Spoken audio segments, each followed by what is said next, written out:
Alix, toute autre chose. Vous avez assisté à la rencontre virtuelle de deux grands génies du XXe siècle, Fellini et Picasso. Oui, alors pardon pour la transition, mais donc Pablo Picasso et Fellini sont en ce moment exposés à la Cinémathèque. Vous remarquerez que j'aurais pu faire une transition douteuse Fellini, entre Fellin et Fellini, mais je laisse ça à David Abiker, qui n'a pas osé faire la vanne. Non, j'avais pas pensé en fait. J'avais pas pensé. Bon, il se trouve que Federico Fellini était un grand admirateur de Picasso et que la Cinémathèque consacre donc une exposition à l'œuvre de ces deux géants. Regardez.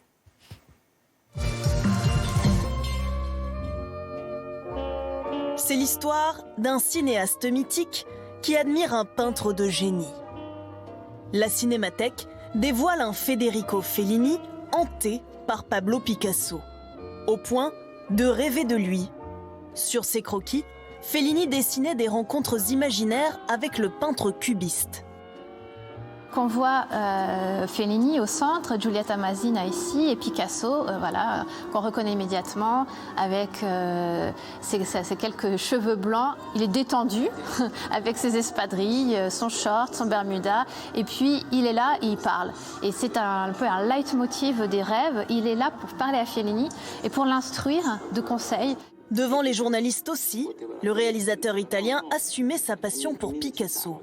Picasso come sorgente così creativa, come forza irradiante, come stimolo, spinta, sollecitazione. Les deux génies avaient une passion en commun, le cirque.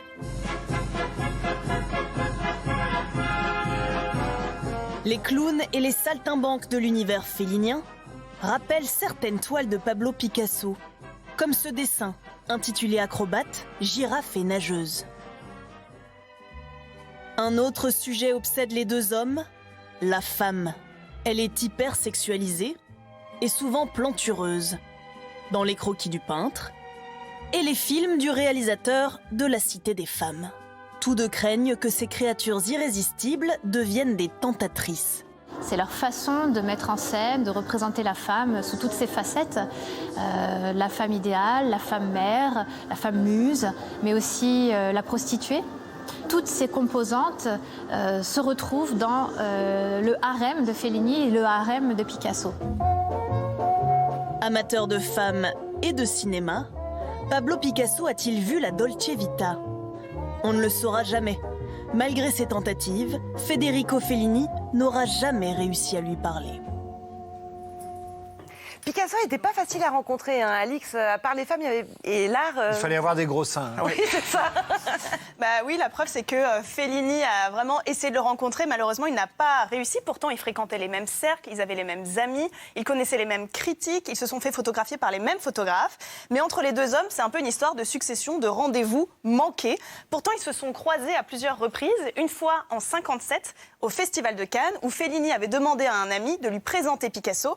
Fellini aperçoit Picasso, et à ce moment-là, Picasso est happé dans une foule de paparazzi. Et rebelote, 4 ans plus tard, Fellini essaye encore de rencontrer Picasso. Fellini monte les marches du Festival de Cannes et Picasso arrive quelques minutes plus tard. Ils montent les mêmes marches et ils n'ont jamais parlé. Donc, et Fellini a quand même dit qu'il a eu le temps d'apercevoir les yeux pénétrants de Pablo Picasso comme des lasers. Donc il était totalement fan. Et ce qui est intéressant, c'est qu'il y a d'autres artistes qui ont fantasmé une amitié avec Picasso et qui n'ont pas réussi à l'approcher.